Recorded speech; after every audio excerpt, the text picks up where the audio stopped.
Hi everyone, David Aragona and Mike Beer here, taking a look at the DRF Friday race of the day, which is the Grade 2 Ballston Spa up at the Spa, Saratoga. This one going the mile and a 16th distance on the turf for the older fillies and mares. And Mike, a pretty intriguing field entered here. 9 runners signed on.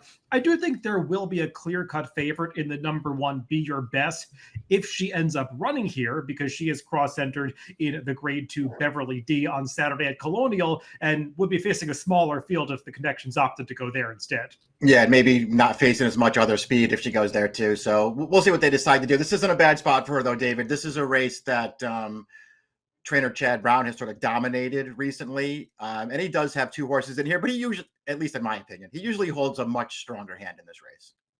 Yeah, neither of Chad's pairs seem that formidable. They're obviously both contenders. You can see that from the morning line. But Mike, if Be Your Best does come out of this race, it really opens this race up to a slew of contenders. It makes this a much more intriguing handicapping affair. We'll talk about it from both angles. You will note the number 10, 11, and 12 are all MTO entrants. They will only participate if this race gets rained off the turf, and nothing in the forecast suggests that's likely to happen. Let's take a look at the Timeform US pace projector for this Ballston Spa, Mike. And speaking of the participation of Be Your Best and how it's uncertain at this point, she is a horse with plenty of early speed. You mentioned that, but it does feel like there are 2 or 3 others that would want to get forward in this race. Yeah, it would be interesting to see how IRAD elected to play this thing if they do wind up running here from the rail, because it's not like, I don't think they would, obviously not, they wouldn't want to take her back too much in this race. And there are several horses from the outside that should be running towards the lead into that first turn. I mean, Be Your Best, she's really, really good when she makes the lead, but she doesn't need to be there to be effective.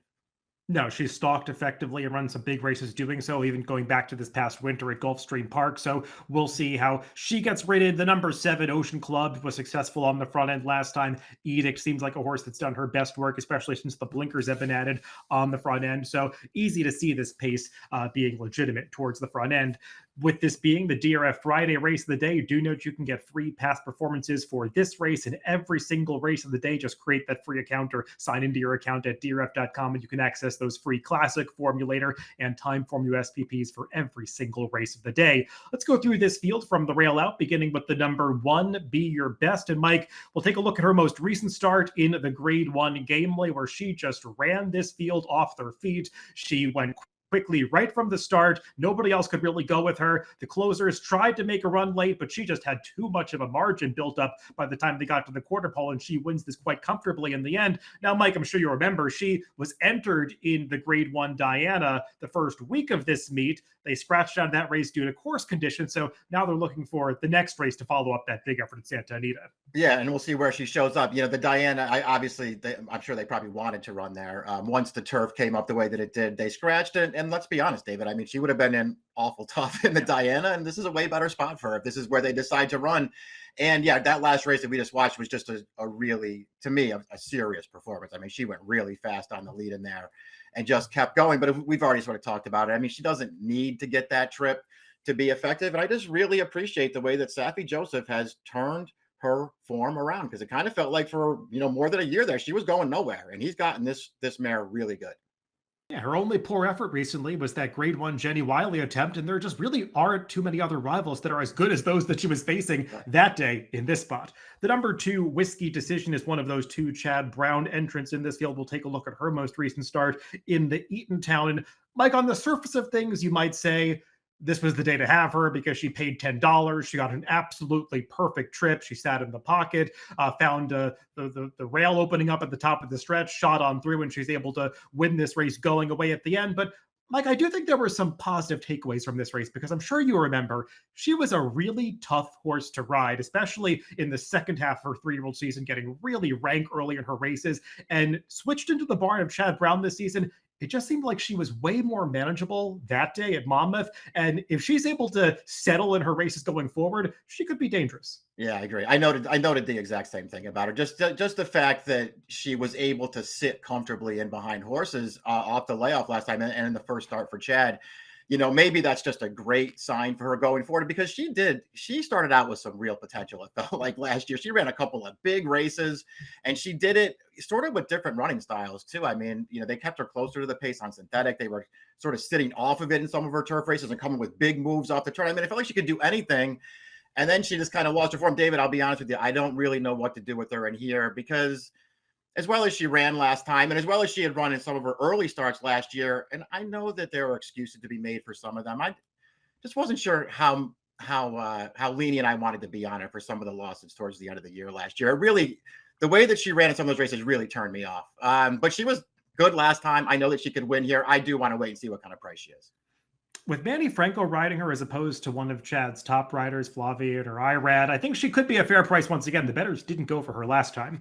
The number 3, Ozara, she got a very good trip to win the De La Rose after having finished third in the Eatontown. We already took a look at from Monmouth. We'll take a look, though, at her most recent start, the replay of that De La Rose. This was the second division of the race. And, Mike, this was the division that featured a little bit more pace, but still, the two horses that were up front most of the way, they kind of hung around at the end. Ozara was sitting in the pocket. She angles out and she's able to run them down in the late stages. All in all, I thought it was a pretty good trip for this filly, and she's proven over the course of her career she can be very dangerous when she works out good trips, and she might have another one coming here. Yeah, she usually gets good trips in her races. I don't really have any knocks on her, David. As you mentioned, that was the faster division of the De La Rose. I also felt like even though it was faster, I thought it was the weaker division. I thought the other division had the way tougher competition. And she was to me, she was in a great spot. She got a great trip. She kind of did what she was supposed to do there. And she ran her race and got the job done. I don't have anything bad to say about her, but I'm not a huge fan of hers. And, she's one of the horses in here who I think will take a little bit of money. And that kind of led me to look around for some other horses. She can win here. I'm probably not going to bet her. The number 4, Edict, is coming out of that other division of the De La Rose, the first division that featured a much slower pace. And she was the one that was setting that pace, Mike. And I think everything worked out as Dave Donk might have wanted it to. And she just couldn't really kick with the horses that surrounded her in the stretch. That was a race that just turned into an absolute sprint to the wire. She couldn't accelerate with those and got run down at the end. Now she's stepping up against what might be a slightly tougher field. And if she couldn't win last time, she's a little tough for me to take here. Yeah, me too. I mean, I don't have any excuse for her De La Rose last time. Even if, the grade 1-2 back, I guess I don't care about that one. But to me, she's at the point now where we've seen her, 5-6 times over here in the States. And to me, she's got one effort that makes her even mildly interested here. And that was the Bogey back in May. Other than that, I don't like any of her races. I'm wondering if the number 5, No Mo Candy, is sort of the backup plan for the Safi Joseph barn if Be Your Best ends up shipping out to Colonial to run on Saturday, because she's got a very similar running style to her Safi Joseph trained stablemate Be Your Best. She wants to be forward, has won on the front end. She can stalk as well, so I think either running style could work for her here. We'll just see how fast the pace is, Mike. Both starts since returning from the layoffs to commence her 4-year-old season have been a little bit disappointing. She took a minor step forward last time in the matchmaker, but she did get a pretty slow pace that day and still didn't quite finish. Yeah, didn't like her matchmaker. Even I could be lenient for the race 2 back in a tough field, first start off the layoff, but I didn't think that she improved all that much last time. And even though, she won those 2 turf starts at the end of last year, I thought she was taking advantage a little bit in those races. Just really good trips on really moderate paces. I'm really just not sure how good this filly really is. The number 6, Maggie Go, is the other Chad Brown runner in this race and could be the one that takes more money if they bet them along the same lines they did last time in that Eatontown at Monmouth, where she was the one that had generated a lot of hype coming into that race. I think Chad Brown fueled some of that because he really talked her up prior to that race, and she ended up going off at 6-5. And I thought she ran fine, Mike. I mean, she didn't save as much ground as her winning stablemate Whiskey Decision, but it's not like she was that wide, 2 to 3 wide around the turns, kind of in a chasing position, staying on at the end. To me, it was kind of similar to what I saw watching her Argentina replays, where she's a little one-paced, but she's always finishing at the ends of her races. I kind of wonder how much turn of foot she really possesses, but it is reasonable to expect a step forward here. Exactly. I feel that I mean, listen, if you wanted to tell me that Whiskey Decision got the better trip last time and then it made all the difference, okay, I guess that's probably true, but I didn't think that this filly ran that great in that race. And unless you're right, maybe she'll move forward here. She needed that one. She moves forward now. She's in the right kind of a spot here. She could win. But it's not like I was blown away by her performance. I wouldn't take a short price on her. The number 7, Ocean Club, is coming off a victory in the Nassau Stakes up at Woodbine. We'll take a look at the replay of the stretch run of that race. And Mike, while this was a grade 2, and she's now back at another grade 2, the Canadian grade 2s aren't always on par with the American grade 2s. In this particular race, while it is a large field that she's beating, you kind of go through, there were some significant no-shows in this race. There were some long shots that finished behind her that would just not be anything close to contenders in a race like the Ballston Spa. So I question the quality of this performance a little bit. And I also wonder how far this horse wants to go as they get every step beyond a mile, because it really feels like the 8 furlongs is ideal for her. Have the same questions about distance with her. Yeah, as well as she ran last time. It's not like I don't love the field that she beat. She got a pretty soft trip in there, in my opinion. And her form prior to that just really doesn't do anything for me. I wouldn't bet her off of any of those other races. I don't know. With the other pace in this race, even if the horse on the rail scratches, I still think there's enough pace in here to give her some real problems in here. Mike, is there any case to be made for the outsider Freedom Speaks, who is cross-entered in an allowance race, I think, on Thursday at Saratoga, but we'll see if they try this tougher spot. I didn't see it. She should be a huge price in here. And then rounding out the field among those entered for turf is the number 9 Deep Satin. She was the winner of that first division of the De La Rose. We'll take a look at the stretch run of that race. And this was the slower pace division. The pace, though, didn't hold together as strongly as it did in the other division that actually featured a faster pace. And like, this horse got a very good trip, all things considered. She was sitting in behind Edict early, kind of riding the pocket, kind of like Ozara in the other division. She tipped out at the top of the stretch, is able to run down. Now, I think she had to put on more of a sprint finish than Ozara did winning that second division, but she still gets the job done. I think she beat a quality field.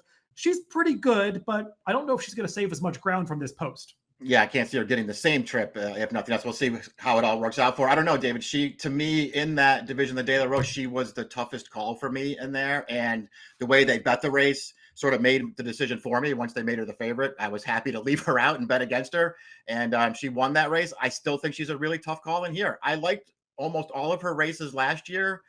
And I didn't really like her first 2 starts this year off the layup. But, maybe that last one's a sign that she's moving in the right direction again.